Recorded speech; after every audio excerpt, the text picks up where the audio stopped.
Hi guys, in this video I will show you how to insert a row after every row in Excel. In order to do this, you will have to launch your Excel project. As you can see over here that this is my project. You will have to make sure that you make the first row empty as it will work for our project. So over here you will have to start giving it the numbering. In order to do this, you will have to press 1, then 2, then 3.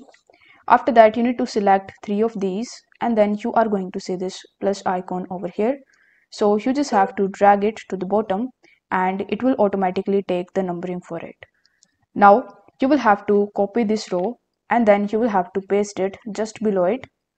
Then you will have to select the complete data and then you need to hover over to the top where you are going to see sort and filter.